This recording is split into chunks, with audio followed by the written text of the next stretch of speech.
Yamuna Tira Vanachari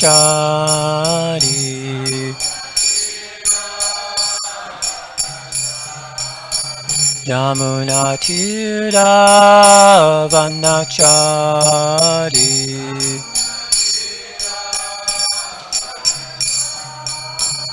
Jayo Radha Madhava Kunja Bihari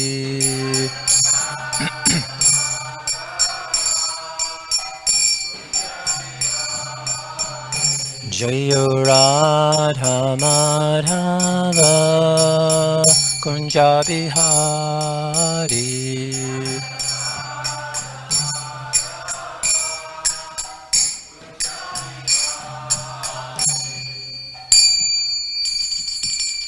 Jam Vishnupad Padamamsa Parvajikacharya Astro Tarsata Shishimad His Divine Grace A.C. Bhaktivedanta Swami Prabhupada Ki Jai Jam Vishnupad Padamamsa Parvajikacharya Astro Tarsata Shishimad Shringa Guru Srila Bhakti Siddhanta Saraswati Goswami Maharaj Ki Jai Ananta Koti Vaishnavinda Ki Jai ISKCON BBT Founder Acharya Srila Prabhupada Ki Jai Namacharya Srila Haridas Thakur Ki Jai Premsikaho Shri Krishna Chaitanya Prabhu Nityananda Shri Advaita Gadadhar Shivasadi Gaur Bhaktavinda Ki Jai Shri Shri Radha Krishna Gopi Gopinath Shamakund Radhakund Giri Govardhan Ki Jai Vrindavan Dham Ki Jai Mayapur Dham Ki Jai Navadvip Dham Ki Jai Tulsi Devi Bhakti Devi Ki Jai Jamunamaya Gangamaya Ki Jai New Dwarka Dham Ki Jai Their Divine Lordship Shri Shri Rukmini Dwarkadish Ki Jai Their Divine Lordship Shri Shri Jagannath Baladev Shrimati Subhadra Ki Jai Their Divine Lordship Shri Shri Gaurnitai Ki Jai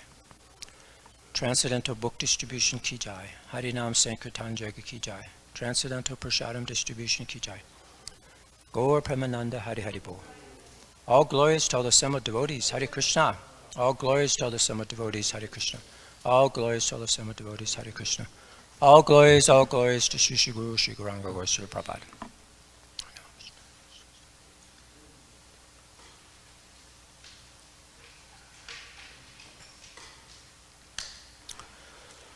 Om Namo Bhagavate Vasudevaya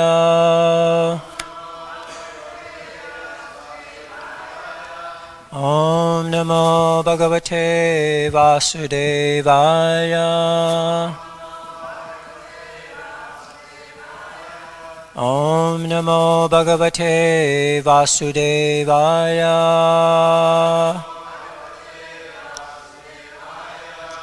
So today we're reading from the Srimad Bhagavatam. This is the 3rd canto, chapter 20, Conversations between Maitreya and Vidura. So today's topic will be the soul's journey home.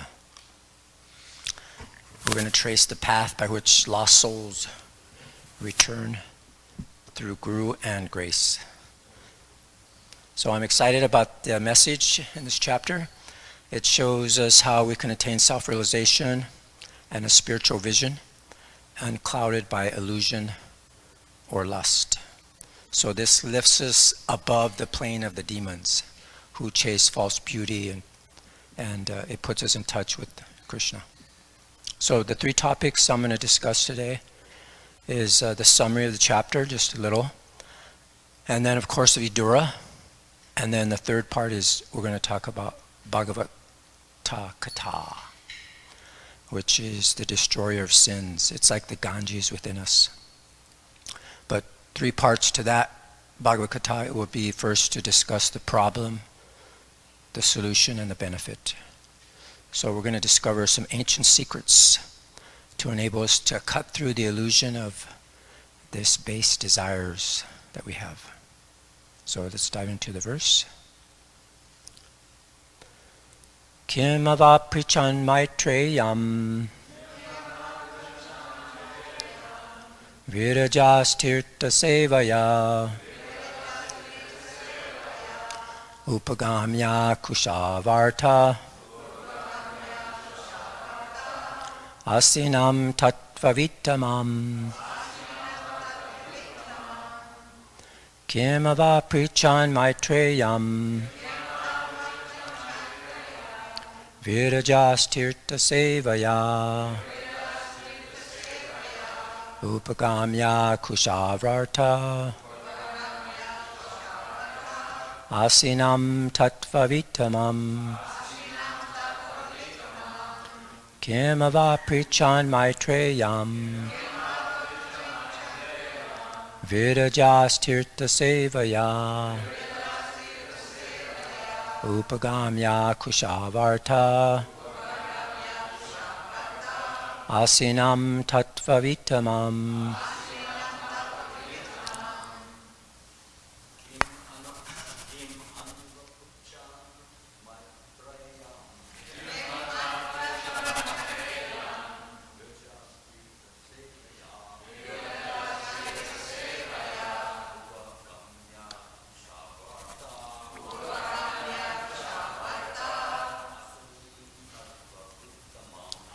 Atanam Kimava prichan maitreyam Virajastirtha sevaya Uttavanyam asarpartam Atsantanam tattavitamam Vachitama maitreyam Virajastirtha sevaya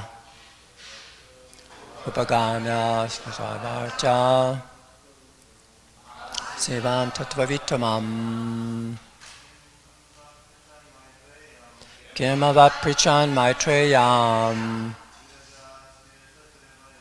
Virajastirtha sevaya Upagamya kushavarta Asinam tattvavitamam Kiman va prichan maitreyam Jastirtha sevaya Upagamya kushavarta Asinam tattvavitamam Kimava prichan maitreyam Virajastirtha sevaya Upagamya kusavarta Asinam tattvavitamam Vaishnavis Kimava prichan maitreyam Kimava sevaya Upagamya kusavarta Asinam tattvavitamam Kimavita mayatayam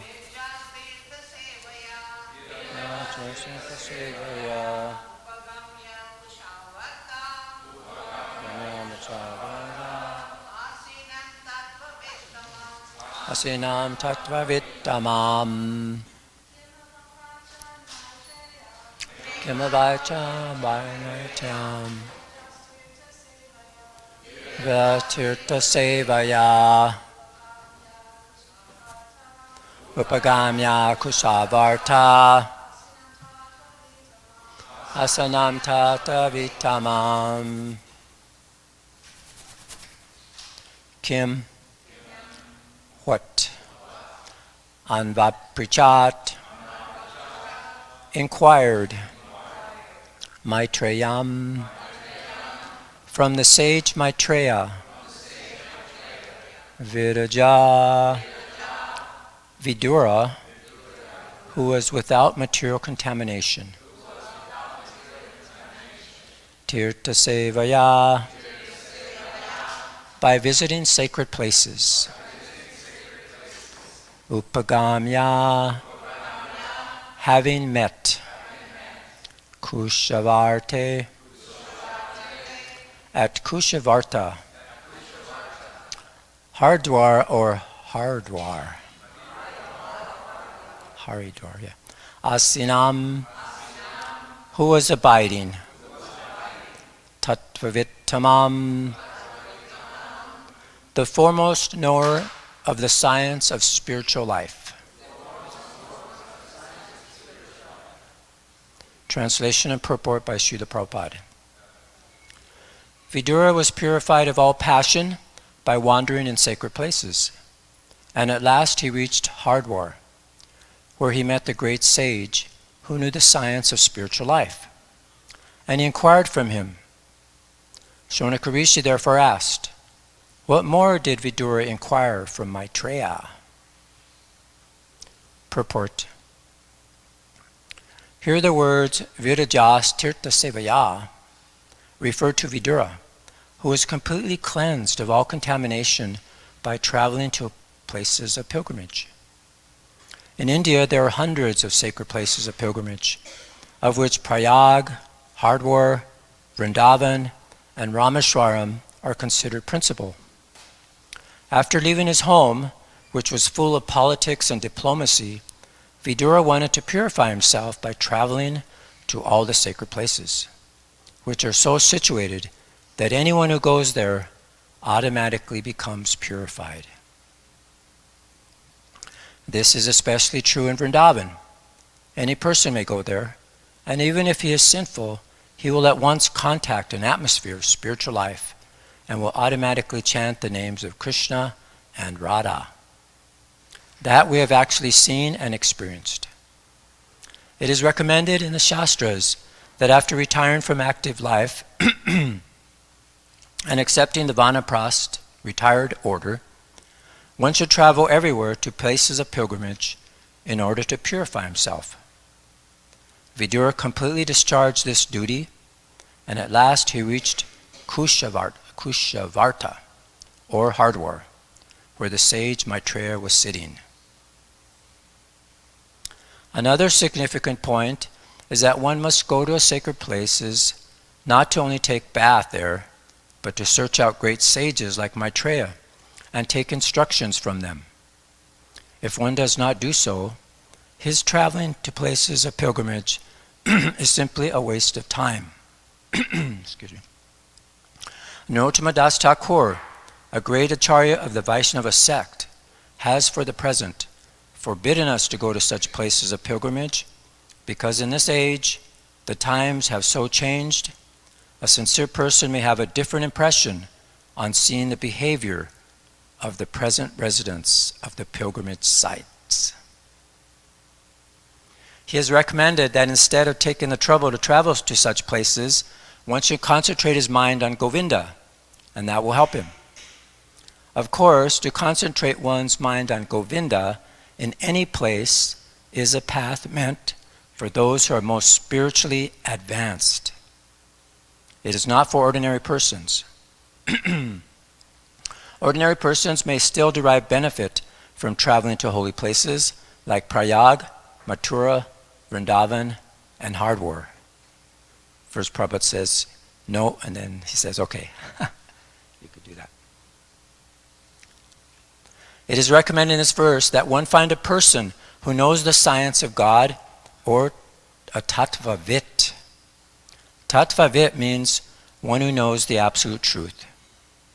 There are many pseudo-transcendentalists, even at places of pilgrimage.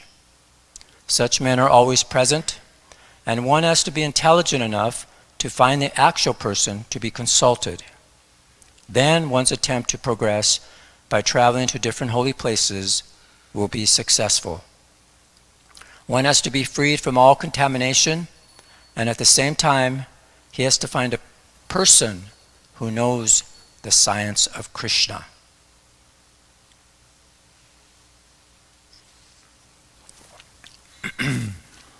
Krishna helps a sincere person, as stated in the Chaitanya Charitamrita.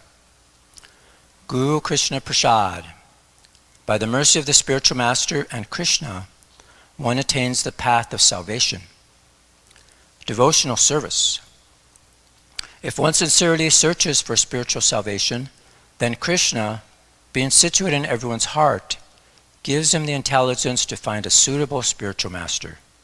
By the grace of the spiritual master, like Maitreya, one gets the proper instruction and advances in spiritual life.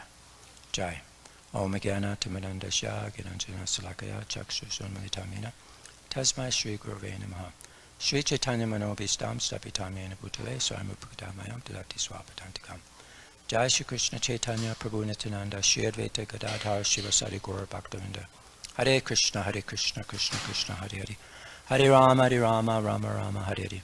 Vanchakopa Tubhischa Kripasindu Vivicha Patitadam Pavinebhyo Vaishnavebhyo Namo Namaha. Okay, so the verse again. Vidura was purified of all passion by wandering in sacred places, and at last he reached Hardwar, where he met the great sage who knew the science of spiritual life, and he inquired from him. Shaunaka Rishi therefore asked, what more did Vidura inquire from Maitreya? Jai. So I think a summary here we'll start off with. And this is chapter 20. We're here. Conversation between Maitreya and Vidura. And so we're just in the beginning. That's why we're kind of doing a little summary here. So we're in text number 4. And this chapter pretty much shows the entrapment. Even exalted beings they face due to lust and ignorance, which provokes curiosity in spiritual techniques so that they can escape. So it's very intriguing. It intrigues us, this chapter. It reveals a lot of mystifying pastimes while underscoring the importance of self-realization. So here's some, so then we go to this section here where Vidura is talked about and Harikatha is talked about. So these are the second and third topics we're going to discuss today in that area. But then it goes on to talk about creation, Sarga, which refers to creation or a projection of the cosmic manifestation, which is produced from Krishna.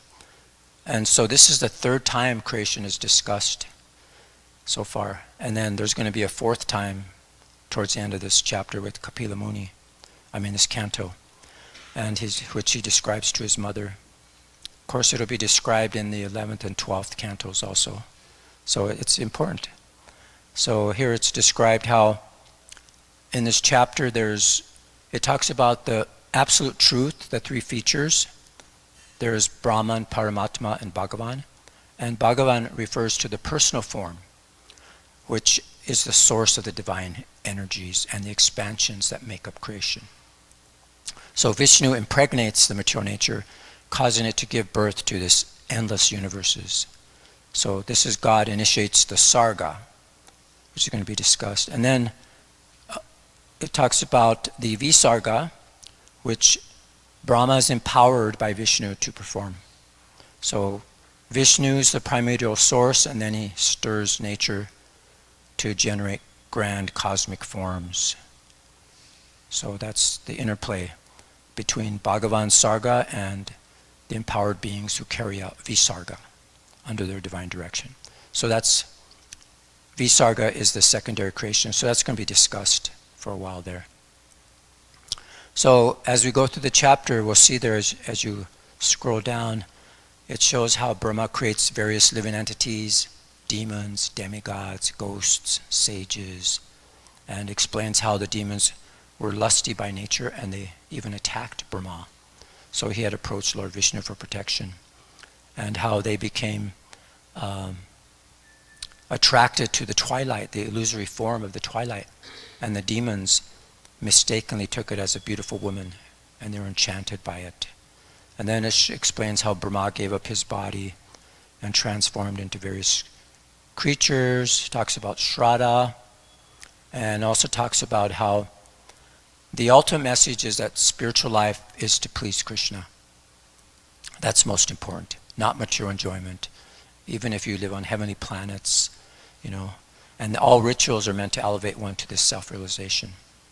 So basically it's talking about, there's a nice quote, I guess you could say. It says the difference between demons and demigods is that a beautiful woman easily attracts the minds of demons, but she cannot attract the mind of a godly person. So that shows so there's a lot of suggestions in this chapter that implores us to seek wisdom from saints. We'll see how it's approaching Maitreya, and it helps us understand detachment from turmoil and power struggles, and how we should visit undertake pilgrimages, and how to perform purifying rituals during the pilgrimage, and how to hear sacred teachings and contemplate these higher realities, and we gain realization of the eternal soul. So this awakens our inner purification of self-realization. And then ultimately we should share this knowledge. So it should be widely preached, this realization. So here we see it. Here's our first part, the summary of Vidura. So Vidura, he served as an advisor to the Kuru kings, and he tried to guide them toward Dharma. You can just imagine what the assembly house is like. You know, all these great warriors there, like lions, it's described. And Vidura was among them. He received spiritual wisdom from the sage Maitreya. And he warned against the Kurukshetra war, and he supported the Pandavas. But the essential message is that Vidura exemplified true spiritual wisdom, devotion, renunciation. Even though he was born in a low status, he rose above the external designations through his learning, his ethical conduct, and absorption of self-realization. So even while serving in worldly affairs, he still remained detached and ever absorbed in thoughts of Krishna. And wherever he traveled, his consciousness, his words, they transmitted spiritual enlightenment.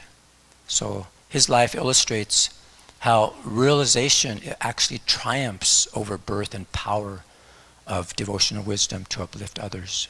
So this is his detachment, his self-inquiry, his God-centeredness was his actual path to freedom. So here we see more, even in intimate settings, he would try to instruct the king. And this is that time when, he tried to instruct him to he would tell the truth. He wasn't afraid to tell the truth. He was bold. And he told it like it is, even though we know what happened. So it describes there, in this chapter, it explains, and has explained that, he was a great devotee, a friend of Lord Krishna, and his elder brother, he left him because he was playing tricks against Krishna and against the desires of Krishna. So it actually praises his exemplary actions, stating that a devotee should not tolerate misbehavior towards Krishna or his devotees. And he's also being described as being completely cleansed of all contamination. How? By traveling to all these holy places of pilgrimage. And this purified him and allowed him to approach that great Maitreya for spiritual guidance. So even though he was born of a Sudra mother, as we heard from yesterday from Archita, that he was honored as being equal in quality to his father, despite his birth. So the chapter actually notes how Vidura wholeheartedly accepted Krishna, and he was attached to the devotees. So his exemplary devotion allowed him to perform this crucial act of rejecting company not centered on devotion. So basically the 3 points that about Vidura is that he was a fearless advisor, he had equal vision, he had devotion, he had renunciation, and he was a humble seeker of knowledge. So this is where he left the company of his elder brother Dhritarashtra, because Dhritarashtra and his son were playing tricks, as we mentioned. So this just demonstrates his devotion to Krishna over worldly family relations. So this is seen as an example that we shouldn't tolerate that misbehavior. And it glorifies Vidura's ability to reject association that isn't centered on devotion. So this is nicely described. So we see he's an ideal devotee to learn from, And the word devotee actually comes from, I think it's a Latin word, devoto, which means to live by a vow. And that's what makes a devotee. They live by vows. And this is what he lived by. So there he went. So he just went to travel to all the holy places, became purified. So he shows that how we can uplift ourselves beyond our bodily designations, how to become cleansed by pilgrimage, and how to approach a guru. So Vidura, he portrayed the power of devotion and self-realization in transcending our origins, and become pure, and we could still attain higher truth. So as you'll see in this chapter, it traces this theme all across many beings and personalities. So Vidura is one example. So this is where he met Maitreya, and this is the segue into the Bhagavad Gita, where this emphasized the power of Bhagavad Gita, discourses, teachings, stories that are just focused on the Supreme Lord. So the points in relation to Bhagavad Gita is that it has a liberating effect. It frees one from material bondage and suffering, and it can actually transport you to the spiritual realm. It has a cleansing potency, cleanses the heart of lust and anger and other contaminations.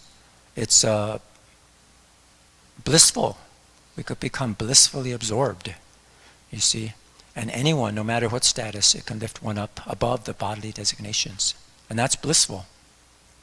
And it gives the guru, it emphasizes the guidance from a guru, and it gives us the essence of Dharma.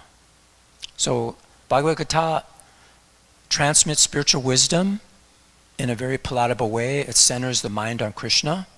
It frees one from our worldly misery, and imparts eternal teachings of the soul's innate relationship with the divine.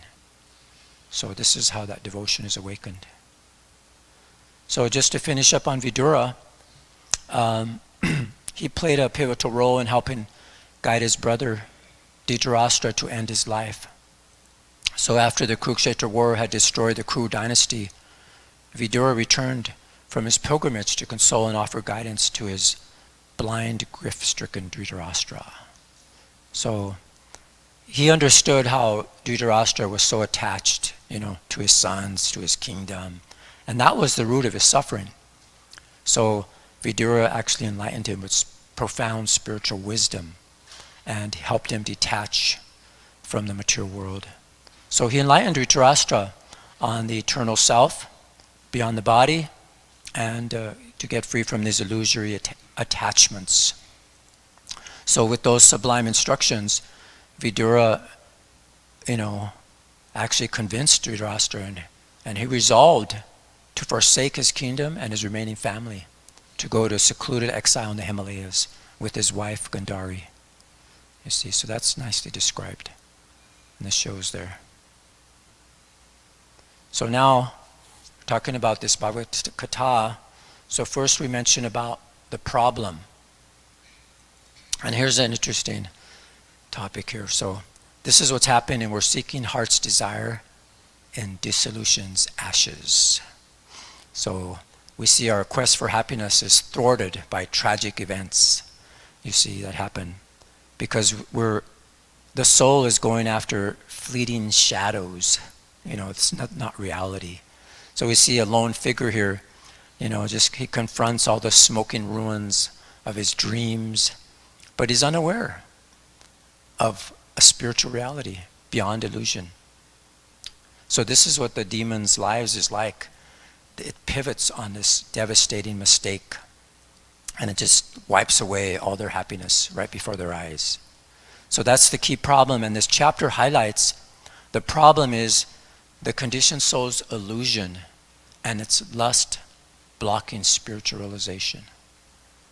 So, and it shows here how the demons epitomize this state of being completely captivated by lust and ignorance, and they chase after material forms, and they are just bewildered.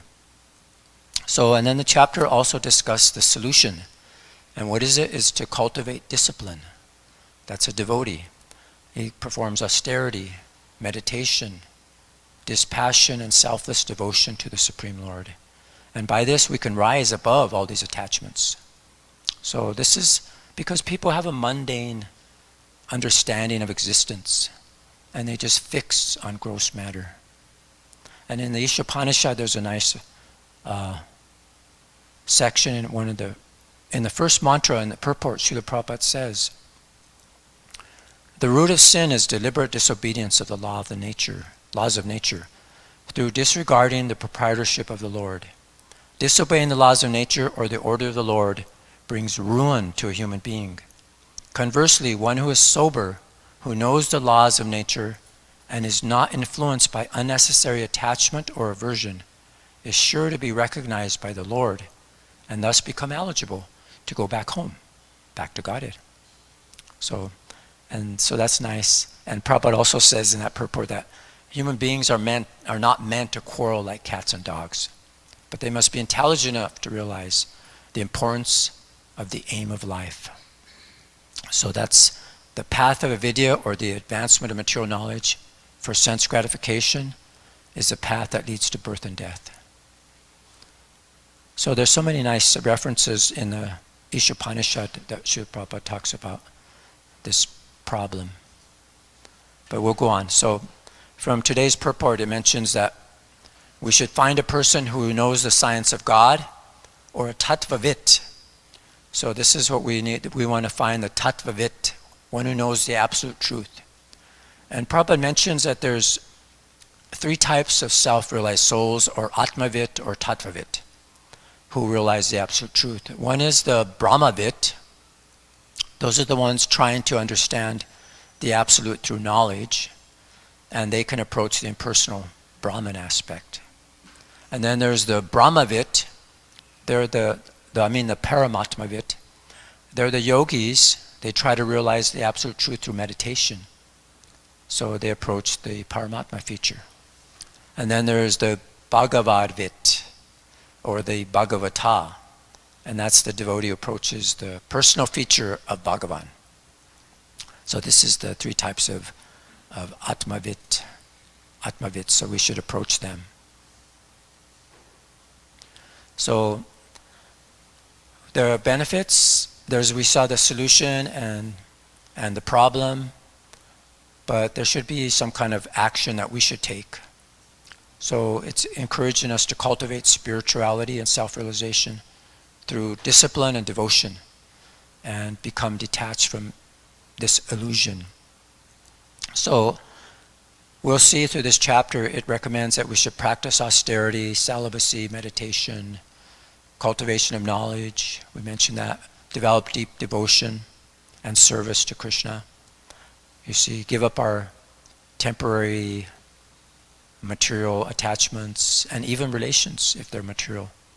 So, yeah, give up that association of activities driven by lust or ignorance, and perform spiritual rituals, sacrifices to elevate the consciousness. Go to spiritual places of pilgrimage to get purified. And then the main thing is to approach and serve perfected sages, devotees. So we have to replace attachment to temporary pleasures with disciplined cultivation of self-knowledge and devotion to Krishna. So that breaks the cycle of chasing false happiness again and again.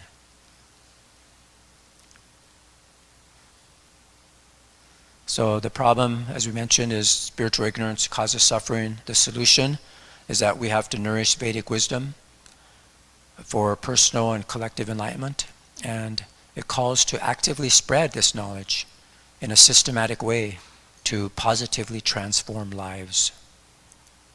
So from Vidura's example, we understand that our purpose lies in uplifting humanity from suffering born of ignorance toward their spiritual identity. It's almost like a savior or a messiah figure. You know, our mission is to revive this innate God consciousness that liberates people from repetitive misery. So that's what we have to transmit, this divine wisdom exemplify renunciation, purify our consciousness, reveal true Dharma, and manifest these holy places by creating spiritually sanctified places. Wherever we go and chant the holy names of Krishna, that becomes a holy tirtha, where we perform austerities. So this is what it shows, that we can, just a single self-realized being can hugely influence society's consciousness. We see what Prabhupada did. And this is what, there's an interesting verse. And first this one, it says here, there is no scarcity of anything within this world. The only scarcity is of Krishna consciousness. So that's by Srila Bhaktisiddhanta Saraswati Thakur. And so he's referring, as we'll see in this chapter, from the Bhakti Rasamrita Sindhu about dovetailing. That one is perfectly detached from all materialistic worldly entanglements, not when one gives up everything, but when one employs everything properly for the service of the Supreme Personality of Godhead, Krishna. So this understanding is to be perfect renunciation in yoga. So that's what it is. We have to dovetail everything in Krishna service. So there was an interesting BTG article about Srila Bhaktisiddhanta Saraswati Thakur. And his essential message was that everything in existence, including worldly devices, rightfully belongs to God, and it should be employed in service. So rather than rejecting innovations and conveniences, Bhaktisiddhanta taught that they can enhance devotional service and broadcast the glories when used properly. It shows how previously generations of devotees avoided modern amenities. They were wary of distractions, yet Srila Bhaktisiddhanta Saraswati Thakur understood that true renunciation means using everything suitably in God's service. And this is exactly what Srila Prabhupada did. You see, he established advanced publishing systems to produce literature, for spreading Krishna consciousness. Actually, Bhaktisiddhanta urged employing powerful printing presses in Krishna's work. All technology, whether microphones, dictaphones, computers, they can amplify spreading transcendental knowledge when dovetailed in divine love. So this is the spiritual teacher's vision. He harmonizes inner purposes with outer tools. So this opens our eyes to see all resources as God's gifts for uplifting humanity. So Srila Bhaktisiddhanta especially emphasized the importance of the printing press. He called the big mridanga, the brihat mridanga, you see, because the clay drum could only go so far, but with the mridanga, it can be heard for long distances. So this publication is like the brihat mridanga to enlighten people all over the world. That's what Srila Prabhupada did. So with Prabhupada, he published more than 70 books on spiritualization. He was expert in playing this big mridanga. And Srila Bhaktisiddhanta personally advised him to publish books about the science of Krishna. And this is what Srila Prabhupada diligently followed in the footsteps of his Guru Maharaj. And so Prabhupada gladly used everything in Krishna to glorify Krishna. So Srila Prabhupada, he continues to be personally present actually through his instructions, and the followers, can associate with him by following his instructions. That's how they can associate with Srila Prabhupada.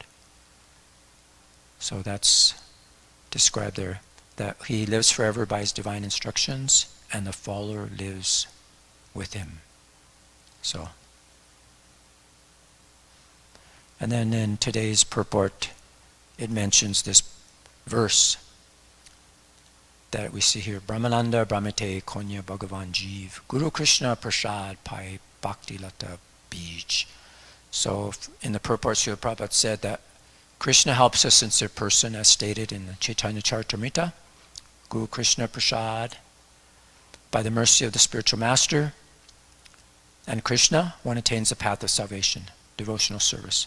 If one sincerely searches for spiritual salvation, then Krishna, being situated in everyone's heart, gives him intelligence to find a suitable spiritual master. And by the grace of the spiritual master like Maitreya, one gets the proper instruction and advances in his spiritual life. So that's nicely described there. So out of countless souls, the rare, very fortunate one comes in contact with the bona fide guru who's empowered by Krishna. So Krishna resides, in the heart and fulfills the desires as we wander throughout the universe, undergoing karma, transmigration to lower, higher planets. So Guru and Krishna assists the sincere soul in his perilous journey, so he gets that divine grace. So here's more about this hearing Bhagavad Gita or Hari Katha. I found a really nice, it's a glorification of Sri Raghunath Bhatta. It's called the Sukha Kirtan. It's the Gaudiya Vaishnava Samadhis in Vrindavan. It's from a book by Mahanidhi Swami. And here is glorifying Raghunath Bhatta. And this kind of brings the point about the Bhagavad Gita. So Raghunath Bhatta embraced the teachings of Lord Chaitanya within his heart. And he met Rupa and Sanatana Goswami in Vraja. And seeing Raghunath, the Goswamis felt overjoyed, floating in the nectar ocean of Radha Krishna's prema ras. Together they relished Krishna's katha and tasted spiritual sentiments. Sometimes they showed ecstatic symptoms, such as crying, shivering, and hair standing on end. All the devotees would meet on the bank of the Jamuna, feeling the happiness of pure love for Radha and Krishna. They would laugh and joke. Regularly, Raghunath recited Srimad Bhagavatam. His words sounded just like nectar. Raghunath Bhatta Goswami displayed the topmost example of renunciation. He was completely pure and overflowing with prema. Melodious and pleasing words decorated his speech. Birds and beasts would shiver in bliss, and stones would melt upon hearing his nectarian Bhagavad Gita. Both Gopala Bhatta and Raghunath Bhatta worshipped Srila Rupa and Sri Sanatana Goswamis. So he ends there. This Radha Vallabha Das says, I am drowning in the sea of sense gratification. Please, O Bhatta Raghunath, be kind, accept me, and give me shelter at your lotus feet. So it's nice. So this is what Lord Chaitanya advised, that if you want to learn Bhagavat, then you go to the person Bhagavata, who's a realized soul, not a professional. So this is why our centers are being opened up, just to give people the opportunity to, who are suffering, not only in this life, but in, life after life. So it's our duty to, behalf of Krishna, to, Krishna personally comes to preach and teach, and he left us the Srimad Bhagavatam to spread this to everyone. And so Prabhupada says, he says the asset, the property is there. We're simply distributing as peons, that's all. We have no difficulty. We just present Bhagavad Gita and then the instructions of Krishna as it is, and then our duty is finished. So that's it, showing transformative hearing inspires us. It's absolute in nature. It's universal relevance. We saw Vidura distributed spiritual wisdom and his widely travels. It's just very nicely described there. So here's another nice verse. Anarto pasama maksakshad bhakti yoga madhoksaje lokshaya janto vidvams chakre satvata samitam. So the material miseries of living entity, which are superfluous to him, can be directly mitigated by the linking process of devotional service. But the mass of people do not know this, and therefore the learned Vyas compiled this Vedic literature, which is in relation to the supreme truth. So just see, in the heart's hidden recesses, our woes reside, but yet through devotion's link they subside. And Vyas, who's a wise sage, he compiled this knowledge for us to unveil the path of the divine. And so this is it. So in this way, we can become purified and go back home, back to Godhead. So here's a nice summary of a verse. When one becomes serious to follow the mission of the spiritual master, his resolution is tantamount to seeing the Supreme Personality of Godhead. So that's what's kind of a topic to end this particular topic and the chapter that we can get, that if we become serious. So Isn't that, the soul's journey home? Is that, if you just follow the spiritual master's mission, it's tantamount to seeing the Supreme Personality guided. And isn't that the soul's journey home? So that was the 3 topics that we discussed. A summary of the chapter, Vidura, Bhagavad Gita, the problem, the solution, and the benefit. So I'd like to end there and see if anyone has any comments or questions. Yes, Prabhu.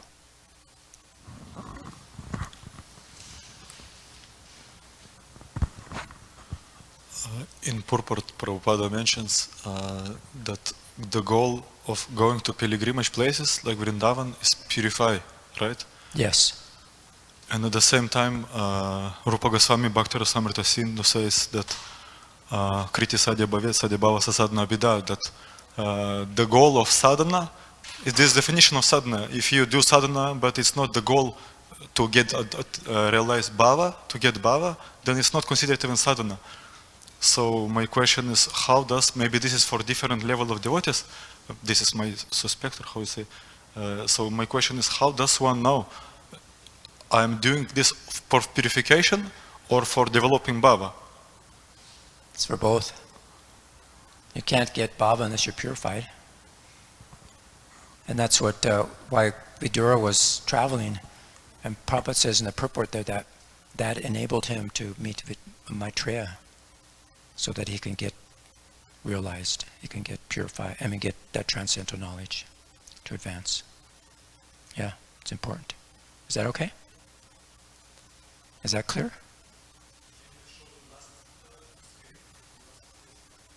Yeah, sure.